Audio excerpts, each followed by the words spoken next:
Hey everyone, it's Sam, and welcome back to the 911 Nonsense podcast. To stay in the loop, learn about upcoming guests, and join in the conversations with the Noon community, follow us on Facebook, Instagram, and Twitter. And hey, if you like what you hear in this episode, don't forget to like, subscribe, and share. Your support means the world to us. On this episode of Noon, I sit down with Nicole Hooser, a flight paramedic, firefighter paramedic, EMS instructor, and single mom from Missouri. Nicole's path into EMS started in one of the scariest ways possible. Her newborn son stopped breathing at home and she had to do CPR while being talked through it by a dispatcher. That moment changed everything for her. We talk about becoming a paramedic, getting into flight, pediatric calls, small-town EMS, teaching new providers, and why she never wanted to feel helpless in an emergency again. Let's get started.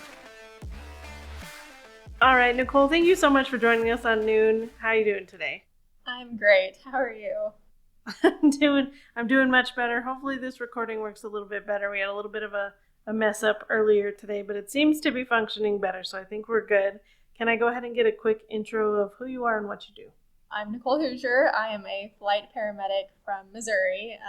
I fly full-time, but I work part-time at an ambulance base as a paramedic, and then I work at a fire department as a firefighter paramedic part-time. You are so crazy. That's so much work. How do you manage all of your time so that you get to spend some time at home? So we work basically like a modified Berkeley. So we work 24-hour shifts with 24 off in between. And then we do that for a week, but then we get a week off. So on my week off, I pick up some days, and then I'm home with my kids. And when they're in school, I work if they're busy with school or activities or whatever, if I have the opportunity, just because I'm a single mom. So I am like of the mindset, if I don't have anything going on, then why not make money? I mean, you don't have to be a single mom to have that mindset, but I totally get it. Is being in EMS or being a first responder something you've always wanted to do? No, not necessarily. I didn't, like, I had my daughter whenever I got out of high school. Like, I was pregnant with her my senior year and didn't really have a plan of, like, what to do, where to go. So just kind of enrolled myself in college for a little bit. And then I had my son a couple years later, and he was 4 days old. We got him home from the hospital. He stopped breathing. I coded him at home for a couple minutes. I frantically called 911 and got several ambulances there and fire trucks and police officers to come in and help him. And we got him back. We spent a week and a half in the hospital with him. He had to have several surgeries. He had like an airway defect, which we kind of like felt like he had it, like something was off whenever we were in the hospital because he had stridor. So, I mean, he just had really loud breathing, and I kept like saying like something's wrong. And lo and behold, whenever we got home, something went wrong, like terribly wrong. And now he is 9 and you wouldn't know it. He will tell people all the time that I did CPR on him, and he says it in a way that it seems like I just did it at home for fun instead of like giving the backstory of like it happened several years ago. So I'm like, please tell people the whole story behind this. Like, I'm not just at home doing this on my kids for no reason. You don't want people thinking you're practicing. Yeah, for sure. They're like, well, she gets to practice from somewhere, I guess. That's awesome.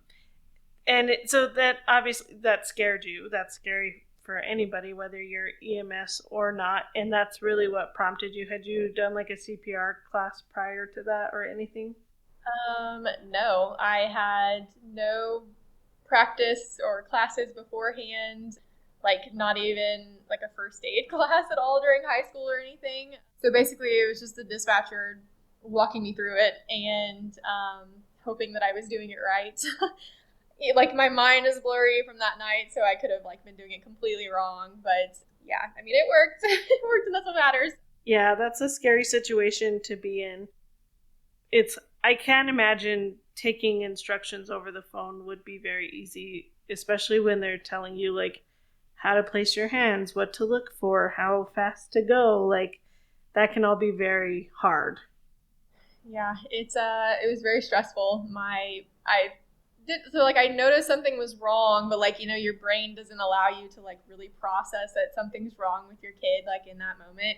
And I called my mom and I was like, something is wrong. Like, I think something's wrong. My son is like, he looks like he's turning blue. I don't know what's happening. I don't know if I'm just seeing something. Like, I don't know what's happening. And so my mom was like, you probably need to call an ambulance. Something like doesn't sound right. I'm like, okay, I guess, and then I realized like he's not breathing. And so I like got off the phone with my mom and was freaking out, trying to, talk to the dispatcher. And I was bawling and yelling and screaming and trying to say what was going on. And, like as a parent, you're just like, you can't, like your brain isn't allowing you to know that something's wrong with your kid. And like, you can't truly comprehend like what's going on. It took me like a couple days to really like get it right in my head of like what happened. And I'm like, oh my gosh, that was insane. I don't want to go through that again. So I went to EMT school, like 6 months later, I think. I didn't want to be in a situation where I didn't know what to do like ever again. And I like definitely took it to the extreme because I just kept going. So was flight something you'd been interested in from the beginning? Yeah. So, I mean, like they had talked about potentially flying my son out. And I was like, what are you talking about? How is that? What are we flying him out for? How are we doing this? And I didn't know anything about the flight world at that point. So I got into EMT school and, found out about flight EMS. And I was like, that is something I want to do. I want to do that. That sounds really badass. And I want to be that person. So it is definitely something that once I got into EMT school, I knew that I wanted to do. And I definitely wanted to get to that point at some point in my career. Why do you think that flight appealed to you so much? I think that it's just, when you call for a helicopter in a ground unit, you look at the flight providers like they're the smartest people in the room and like you have tons of respect for them and you call them for help. And so I'm like, I can't even begin to like know where to go to how to get that knowledge and skill set. And so I was like, I need to go to school. I need to get my certifications. I need to do more trainings. I need to, be up to that level. And yeah, I just wanted to be able to like, I guess it's cheesy to sound like save as many people. Like at that point, I was like, I want to save as many people as possible, and I want to be cool and look cool, and I want people to like look up to me and think very highly of me and my career. As like probably really dumb as that sounds, and it's not like self-centered, but you know what I mean. Like it's you no matter what your job is, you want to be good at it, and you want people to like think you're really good at it. You don't want to show up and people are like, oh gosh, it's her. I don't want her to be here. I've just really tried to like hone in on my skills and my like book work, I guess. Yeah. And now that you're here as a flight medic, do you feel all of those things that you felt about other flight medics? I realized we're a lot less cool than what we probably look like. Little do these people know, like we're sweating our body weight off in these flight suits, and it's hot and overwhelming. And sometimes we show up and we're like, I have no idea what's going on. Like I don't know. I've reached the like capacity of my knowledge. But at least we look cool flying it on scenes. That doesn't matter. But yeah, I have come to learn that we are a lot less than what we look like. It is still the pinnacle, right? Because there is something about flight and the EMTs looking at you and saying that you are the best people to come in. And you know it's good when you're walking into a room and everybody's going like, oh, thank God. Okay, we're good. Like the flight team's here. We're good. Yeah, I mean, and it's really not, hospitals do that. Like they call us for like certain, like pediatrics, I'll just say pediatrics, you know, not every single hospital has the ability to take care of pediatrics. And so if they call us and we show up, like, oh, thank God, the patient's in there, like, go deal with this. Like, and so it's really nice to have that and have people trust in your ability. And, you know, they don't know me from anything, and they're just trusting that we show up and we know what we're doing. And I mean, I think that the training that we do plays a big part in that. And, you know, we don't get the ability to just not to do any training or any skills, basically, because we would not be good providers if we did that. And, you know, on the ground, sometimes agencies don't have the funding to do a lot of training, and so, you know, that kind of sucks. But it's also like, you know, just trying to take your own ability and like going and finding trainings and classes to do that help your skill set. And yeah. Do you have any specialty, or is there one group that you would like to like focus on as a flight paramedicine provider, or are you just kind of general? So my aircraft, we have the ability to take the children's team out of like the big university that we fly out of. So we fly out of a 135, an EC 135. So we can take isolettes and then regular peds transfers. So we get a lot of contact with the children's team, and we get to assist them like however they want us to. And then, of course, you know, if somebody calls us on a scene flight or something, or the children's team is, you know, somewhere else on a call, then sometimes we get called to go and pick up these kids, you know, if the opportunity is there. But we can't take isolettes without the children's team because they carry that with them, like wherever they go. But yeah, it's really nice to have that with them. But like outside of just the, you know, children's team flights, we just do it all. That's a lot of fun. And you were right about sweating in the flight suit, because people are like, the flight suit's so cool. And while I do sometimes miss the onesie, at the same time I don't miss the onesie, because people don't realize, like, well, if you wear jumpers or rompers, like, you understand that anytime you have to go to the bathroom, you are getting completely naked. Yeah, it's kind of crazy that like in the summertime it holds in a strange amount of heat from like everywhere, and then the wintertime, it, no matter how many layers you have on, it does not keep you warm. It's like, how does this make sense? There has to be a better sort of flight suit. Like, this is insane. You have like 6 layers on and somehow you're still freezing. Yeah. The flight suits they're not as cool as you want them to be. They look cool, but they are definitely not like the best piece of clothing that could possibly be made, I guess, is what I'm trying to say. Yeah, no, and then it's hard if you have any type of like ISO precautions or isolation precautions where you're trying to protect yourself in the craft. Like, yes. uh Yeah, yes. It's just like one more thing that just feels like it's getting in the way, and it's like, God, this makes me so mad. Like, I'm so mad at this one piece of like clothing, and I shouldn't be, but like, gosh, this is like happening at the wrong time. And I feel like, you know, during the summer, like everything is just like sticking to you, so you feel like you can't move without your flight suit just like sticking to your arms or your thighs, and it's so gross. It is so like, gross. It's so funny because we get back from like a call, and my partner and I are like, we feel like we stink. I'm so sorry if we smell horribly, but like this flight suit pulled it in, and it's gross. It's like, it's so bad. Do your rotors have air conditioning at least? Yes. Now, if it's good. like past like 100 degrees, it starts to get really questionable if it's actually like cooling off inside, or if it's just your mind trying to like tell you that it's getting cool. But yeah, we have it, and we have heat too, which is nice. The heater seems to work the best, I guess. Like, it will blow like 1,000 degrees in your face, and there's like no middle ground. And then the AC is like the exact opposite. You're like, I think I feel it. I think it's there. It's just circulating the warm air. Yes, yeah, that's exactly. Have you seen those little neck fans? Yes, I should get one of those.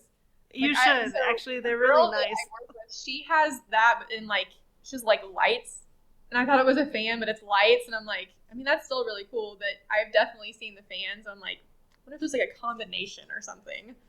I know how we pack so many things into our pockets, and then we have a whole, for me personally, I have a whole other like separate bag that I stuff full of so much junk that you really only would need on one particular call. Yeah. You know? I have definitely like started to consider carrying like a fanny pack of some sort just for like I'm always like the snack person. Like anybody needs a snack, I have the snacks. Like you will, if you ever lose me in the hospital, just like go where the snack room is, and that's where I will be. I was the same way with drinks. Oh yeah, drinks too. I've got like 3. I am always prepared. I only have one right now, but it's just because I have to go to the grocery store. Yeah, I think that our drink that we typically get is like a Mountain Dew or something when we go to the hospitals, and then we have our Gatorade and our waters, but we definitely always find a Mountain Dew. That's so funny. Yeah, we have, I don't know if it's better or worse, but they do, in the hospitals that surround this area, they tend to have a lot of energy drinks and not as many Cokes. Yeah, I have definitely had the nights where I am looking for an energy drink, or when we go to airports and stuff, I always get like a coffee from there or an energy drink. It's a fine line, right? Like having your bladder full versus empty. Yes. You think like, oh, I'll be fine on this flight, and then like halfway home, you're just like angry for no reason. Everyone's like, have you eaten? It's like, no, I have not. I am just angry up here, and I will be fine once we get back and I can eat my weight and whatever. That's funny. So you talked about your kiddo and how he coded. Would you say that was close to one of your worst experiences ever? Yeah, I think that was probably one of the worst. I mean, anytime anybody asks you like what's the worst call you've ever run, like I always think back to my son, and just because I was so terrified and I didn't know like what the outcome was going to be, and it was terrifying. I wouldn't wish that on any parent, and I'm very lucky that my son came out and he was fine, and he didn't have outside of having the surgeries, like he was able to go home within a week and a half, and it makes you like really grateful for the kids that get to come home, and it makes you feel terrible for the kids that are stuck in hospitals for months who don't get to go home. And I think overall, like in my career, running pediatric calls is probably the one that hits a nerve the most. Or you always run the people that you either went to school with or you've crossed in paths in a grocery store or something. And so outside of like kids, I think running the people that you went to school with and you grew up with is probably second to that, just because you've known those people for your entire lives. And yeah. Do you live in a smaller community where that happens? I do. Yeah, I live in a decently small town. I think it has like maybe 8,000 people. I think, I don't know. It's not like as small as some That's towns. tiny. I know. I know. It's not as tiny as some towns from this area, but I think it's like 6,000 to 8,000 or something. But it's small enough to know, like, people's faces at least. And then the people that you went to school with, you see on social media, and you keep up with their lives. And so when something tragic happens, you're like, oh my gosh, this really sucks. I don't like this feeling. Yeah, that can be pretty rough. We moved from a small town, smaller, not that small, but a smaller town. I still think it is the third largest city in New Mexico, but we're very there's a lot of rural out here too, you know? So, I mean, I think at the time, I want to say it was like 75, maybe 100,000, but you still felt like you knew everybody. It's crazy. Like once you're around a certain area, I feel like you see all these people, and like you eventually run into them again, or you're like, I know that face from somewhere. I cannot put my finger on it, but I know them from somewhere. And working on an ambulance or the fire department in the town that I have lived in my entire life, I see people that I've known since I was little, and so I mean that has its pros and cons, I guess. But I definitely like the smaller towns better than living in the big city. Yeah, that's crazy. That's really small. Do you enjoy being a firefighter? I do, yeah. It's been a fun little adventure. Obviously, being a woman in the fire service brings its own difficulties, But I have to like thank being in the fire service for getting me to where I am now and made me a little bit more resilient than what I was whenever I first got into EMS. So, yeah. Why do you thank them specifically for being where you are? I know you said resiliency, but like, did they help with like your paramedic license, or did they help promote you in any other way up into a flight position? So I promoted up into like an acting captain position when I was at the fire department and like an FTO, and they helped me do my flight provider course, like an in-person course. Like they paid for me to go to that, and then I had a bunch of like leadership classes and certifications that I gained over the years, and so I felt like that made me a little bit more prepared to go into the flight side of things because you have to be some sort of like a leader whenever you go up on a scene, or go to a hospital. You're running the situation essentially. Obviously, you are in the ambulance, but you're kind of like orchestrating multiple people on a flight scene, and you're just there with you and your partner and a pilot, and sometimes there's not really anybody there to help you do certain things. And I mean, without the in-person class, I don't think I would have like ever gotten my my certifications eventually, and it just gave me the knowledge to be able to like do really tough and hard things, and feeling super confident in my ability to do that, and just made me like believe that I can do those things, do the hard things, and get to my end goal of being in the flight world.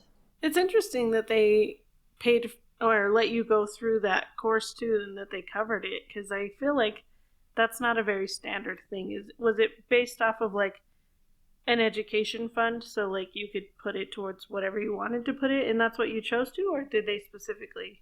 We were granted like a certain amount of money each year for education, and so like each person gets like a little tiny amount, and so that sent me to that class, and they were like, whatever helps you grow as like a paramedic. We want people to be good paramedics here. We want them to be advanced in their skills. So if this helps you with that, absolutely. We want people to get more certifications. We want them to grow in their careers, and we understand that people will eventually, they could leave the department and go on somewhere, and we want to be able to say that we helped with that, and we helped grow you as a person and as a provider, which was really nice. I was very thankful for that opportunity, and the department was a really great department to work for. Yeah, that's awesome, because you don't hear or see that kind of education funding very often, so that's really cool that they gave that to you. Yeah, I was very thankful for it, and it's definitely, I mean, now I feel like it's harder to come by education grants for people than it was even 5 years ago. So very thankful that I got that at the time that I did. Yeah, that's awesome. Do you mind sharing some of your like more favorite, or maybe some of the moments that you're more proud of in your career? So my favorite things to do in whether that's the flight world or on the ground or the fire department is PRs. Like everybody says that they hate them, but I love them. You get the people who are like, oh my God, I hate going out and talking to people for a couple hours, or teaching these LD classes, or, fire prevention week with little kids. I love it. I eat that up. Like, I'm like, this is the best thing ever. I have so much fun with this. And I think it's just because, like, for one, I'm a mom. So, like, I have no issue going and, like, getting the mom voice out occasionally and being like, okay, everyone line up in a straight line. Like, here's what we're going to do with this.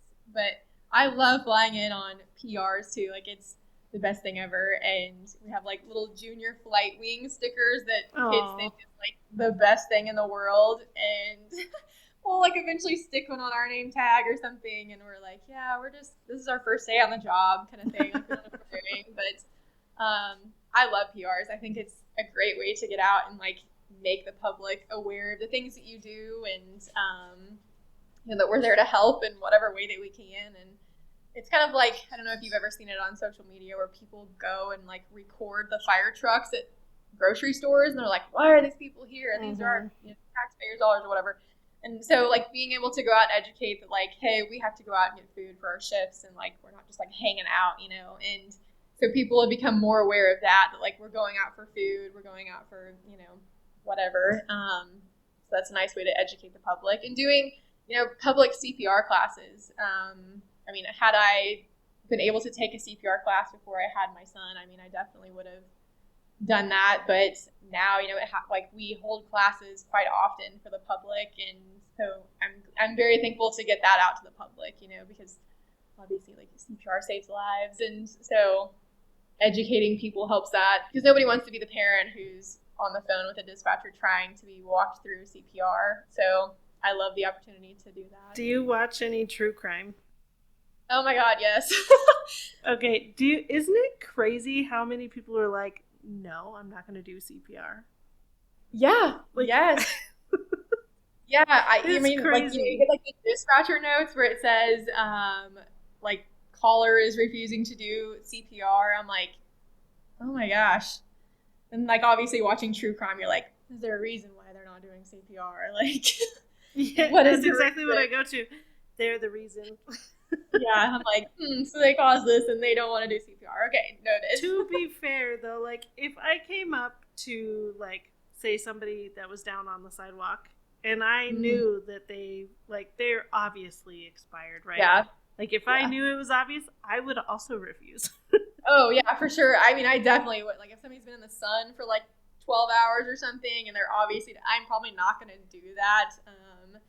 But, like, even the people who, like, their husband or their wives go into cardiac arrest and they're refusing to do it, like, I don't know. I mean, and I guess it's like the EMS mind talking as well. Like, how could somebody do that? But then, I think of, like, myself as just a lay person, and it's like, could I do that on a family member? Could I do that? I mean, I did on my son because I was, like, terrified. But, yeah, I mean, it's just, I couldn't have imagined not doing that. So, I mean, while I try to be, like, hey, yeah, I get where you're coming from, it's also like, man, that really sucks.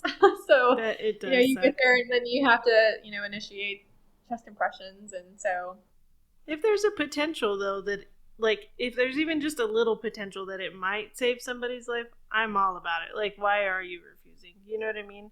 And if it's, like, obviously we don't teach mouth-to-mouth anymore, and there are still people who do mouth-to-mouth. Yeah. Yes. But I'm a big proponent of hands-only CPR. Like, very big proponent of hands-only. Yeah, thankfully, I feel like, so is it Damar Hamlin, who went into cardiac arrest, the football player, a couple years ago at the Super Bowl? Or at a Super Bowl, or at a football game, whichever. I think it was Damar Hamlin. Football player. I don't know football who player. it was. So when he went into cardiac arrest on the football field and they coded him, I mean, I feel like that opened up a world of, like, people realizing that, like, hands-only CPR is something they need to know, and that they realized, like, what the ambulance crew was actually doing on the field. And so I felt like that in its own helped people kind of grow into, like, wanting to take CPR classes and being educated. And so as crappy as a situation that was, it helped, regular lay people want to take CPR classes, because everyone was, like, freaked out watching this live on TV. Like, what is happening? And, what do I do in that situation? Yeah, no, I agree. I think there was quite a surge of people who were wanting to go and learn CPR after that. And thankfully, that's the one that had a good outcome, right? Like, he ended up surviving. It probably won't go back to football because he had a cardiac problem. But,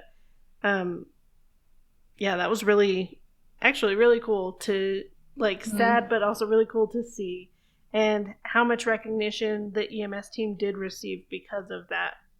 I think that helped with people, like, saying, you guys realize, like, EMTs and paramedics only make, like, X amount of dollars, right? Like, we need to do something for this. And so I think that kind of, like, started to crack a shell of, like, we need to pay these people more. And then the Code 3 movie came out, and then they were like, hey, these people need to be paid more. So, like they need to continue doing that. Maybe we'll eventually get a raise. Did you watch Code 3? Yes, it was a good movie. It was a good movie. I don't think they could have picked a better main actor, though. He did amazing. We watched it with our EMT class on their first night of EMT school. Oh we were gosh. like, how did that go? Introductions, and here's watching Code 3, and everyone was like, this is awesome. I'm so excited.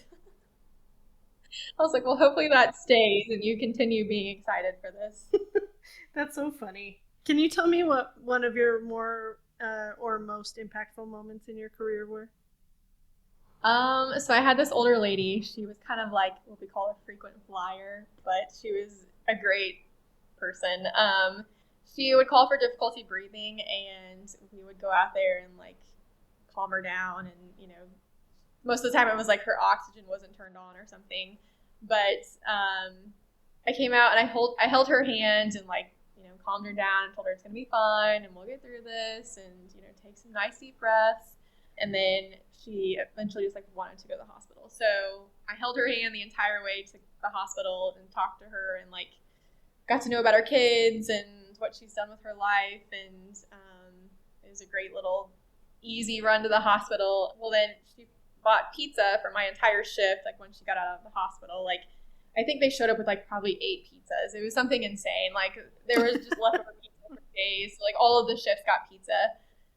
And then she called 911 like a couple days later, I think. Her dog got out of her house and it like wrapped its chain around the tree. And so I just like walked over and like untangled him from the tree and came over, oh my God, you saved Baby Doodles. Her dog name was Baby Doodles. Oh and she's like, oh my gosh, you saved him. Oh my gosh, this is the best thing ever. And was like not letting it go. Well, then we get a phone call at the fire station that she called like a news station to get me interviewed for saving her dog and her life. And I'm like, what is happening? And so like she set up this whole interview and I actually have it somewhere on my fridge of like the newspaper clipping and I'm just like holding this dog like Baby Doodles is saved. And I was like, this is like the funniest like best thing ever because it was like I really didn't do anything, but it's like she thought I just like saved the day and saved her dog's life, which was very sweet of her and very kind of her, but it was so funny, like. And so then after I left the fire department full time, she like my shift went back and ran her and she was like, where's Nicole? And they're like, oh, Nicole doesn't work anymore. She's like, I don't want you. I want Nicole. Like call her back and like, you get us today. Sorry. So she was like really upset. And my friend Spencer, who works still at the fire department, he's like, she did not want to talk to us. She was very mad at us that you were not there. And she was like, what am I going to do without Nicole?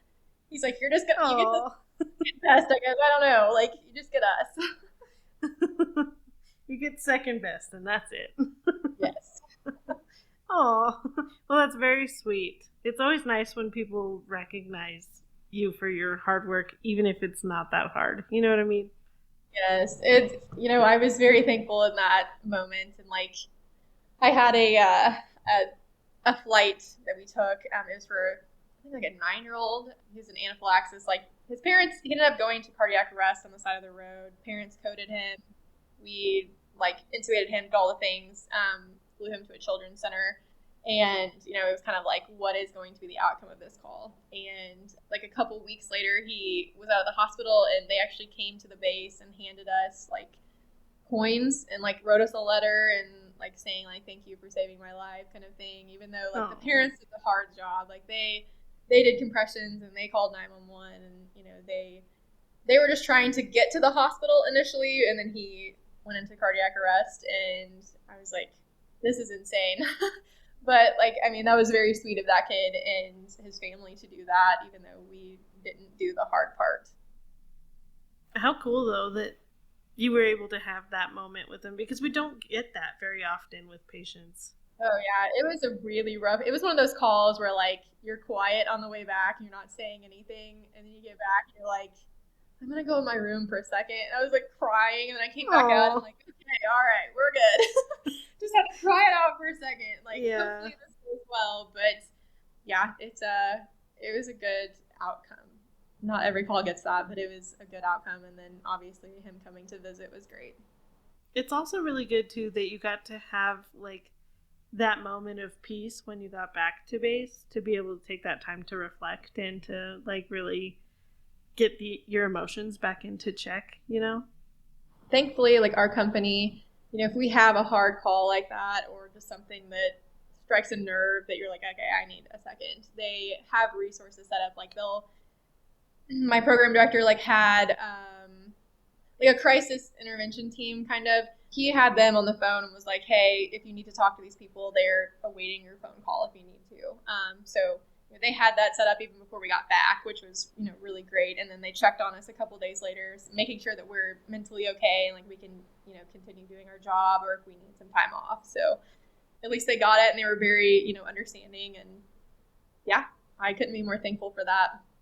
Yeah, no, that's super cool. Also, another thing that you don't hear very often, especially in and I think it's probably, you would think that it would be easier in bigger departments, right, where there's more coverage, but that's absolutely not the case. I think that they try to advocate for their employees as much as they can, but even somewhere like here, where they're consistently at level 0, meaning there's no ambulances to go on the next 911 calls, and then you have the fire department because it's a 2-tier system and they're also on level 0 because they have they're exhausted in all resources. We don't have that opportunity for those people. After their big events, even in the smaller town and where I fly at, if there's a big event, we will have a debrief with all of the local agencies and everyone that had their hands in the pot to then be able to sit down in the same room and talk things through, to understand why we did this but didn't do this, and basically from time of call to dropping the patient off, what happened, what everyone was thinking, and it's understanding that sometimes no matter what we do, we don't have good outcomes, but it wasn't anything that we did.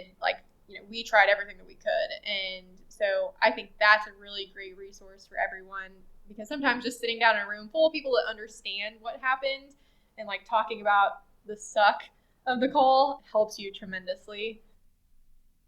I agree 100%. And it's good that you guys have that opportunity. We even in the ER, we don't always have the ability or the opportunity to debrief. I think I've debriefed twice in the last maybe 6 months, which is kind of crazy because we see a lot of stuff. Yeah. And it's hard on everybody, but for sure. Yeah, it doesn't happen very often, but it's always the big car accidents or now is summertime, so pediatric drownings and things, or it's trauma season. So I feel like that's where you typically see it just a little bit more. We're being able to sit down and have the big talks with the right people.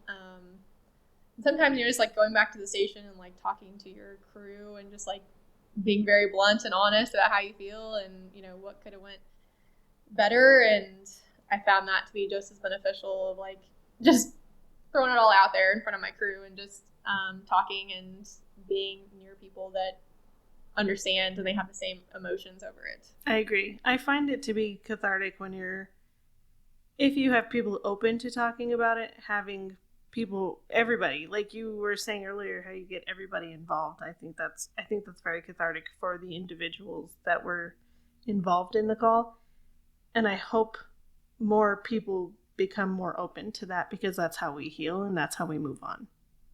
I feel now there's kind of a big mental health movement in healthcare in general, that now people are really wanting to focus on helping us and getting the right resources, because suicide is up in first responders and healthcare workers in general. And so now thankfully they're wanting to move in the right direction of getting us help and taking us out of service if we need to take a breath, and not holding it against you or not telling you just to be tough and move on and get over it.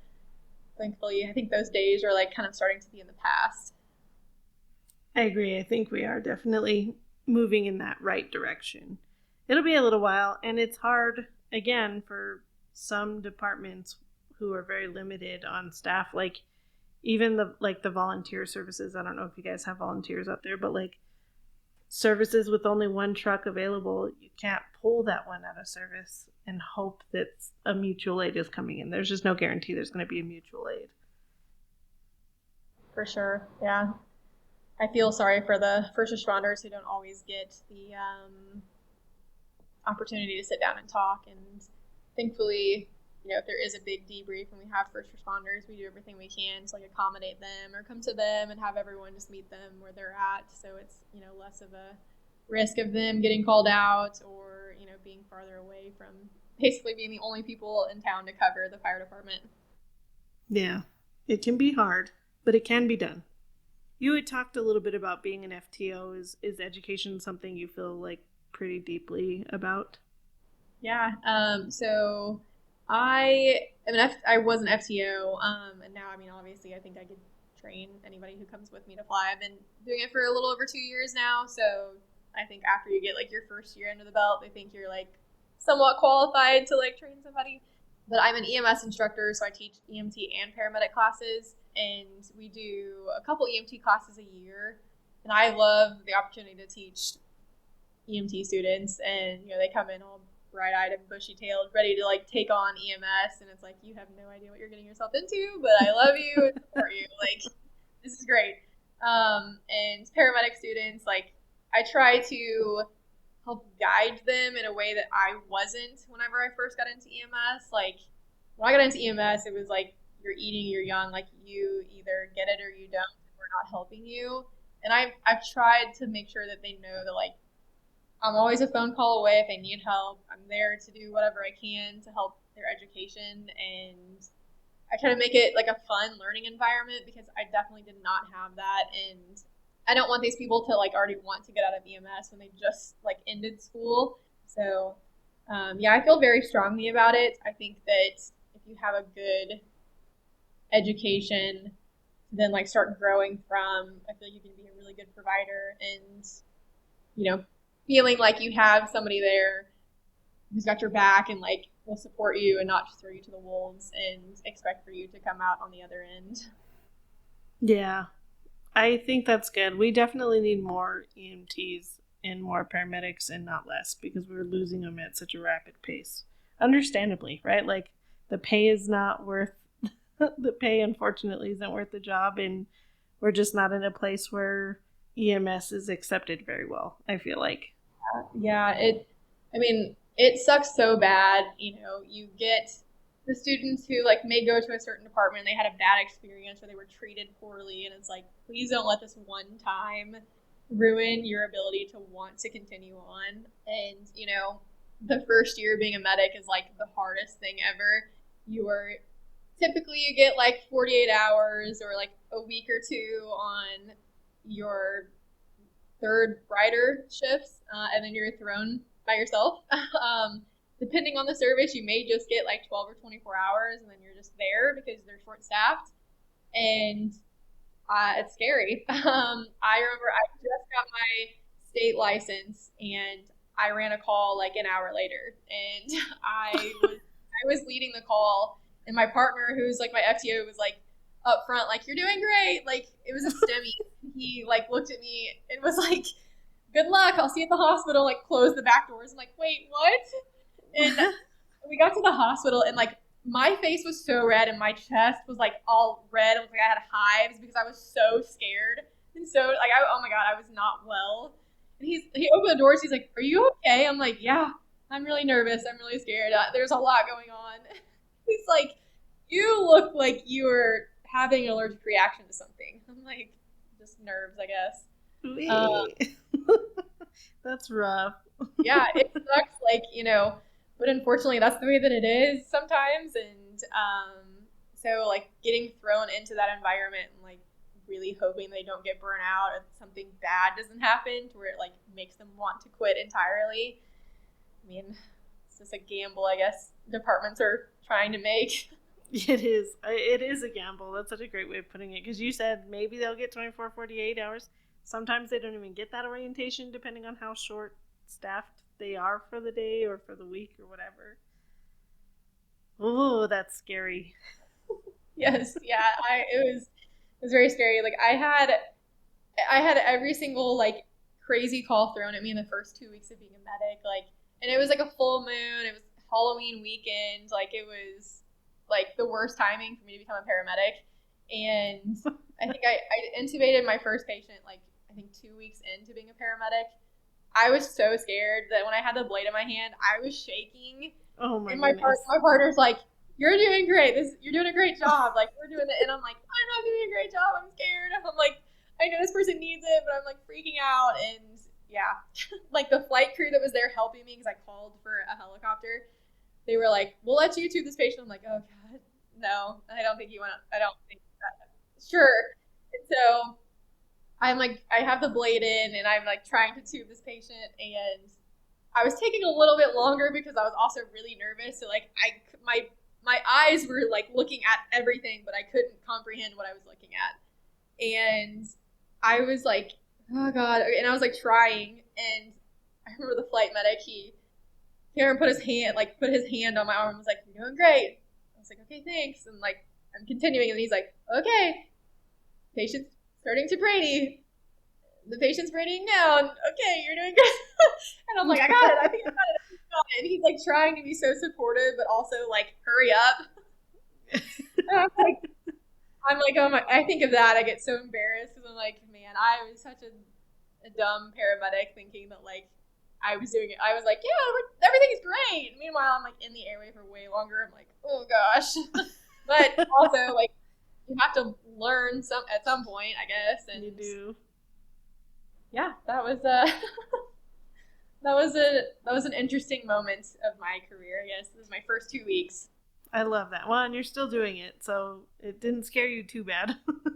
Yeah, there are some days where I'm like, oh my gosh, I could go work at like Starbucks or Chick-fil-A or something and make more, and then I'm like, I don't think I could give it up. So much less like, responsibility. Yes, yes, yeah. The days where we fly or we have calls all day long, I'm like, man, some other job sounds really nice. Yeah, I need a break. People don't realize too, like how hard flying is on your body. Like, yeah, you get a lot of swelling from the like the pressure changes. You have a lot of hearing problems because the plane or the rotor is so loud all the time. my hearing is definitely like affected, and I'm only a little over 2 years in. Like, we were watching TV yesterday at work, and I was like, "Hey, can you turn the TV up?" And I had one ear in my pillow, and my partner said something. I was like, "What?" He's like, "Are you deaf already?" Oh my gosh. He's like, I am screaming at you. And I'm like, I did not hear that. Sorry. Yeah, it can be hard. Yeah, I'm gonna need hearing aids by the time I'm like 35 or something. Oh, yep. I probably should get hearing aids. It's kind of nice sometimes though, because you just look at people and you can tune them out, you know? Yeah. You're like, I cannot hear you. Yeah. No, I'm sorry. Say it louder, please. Yeah. Oh, I'm a jerk? Okay. Yeah. I was giving you a second opportunity to say it nicer, but you didn't. So. Exactly. All right, Nicole, I'm going to give you a few minutes just to talk about anything that you feel is important or that you would like to talk about on the podcast before we finish for today.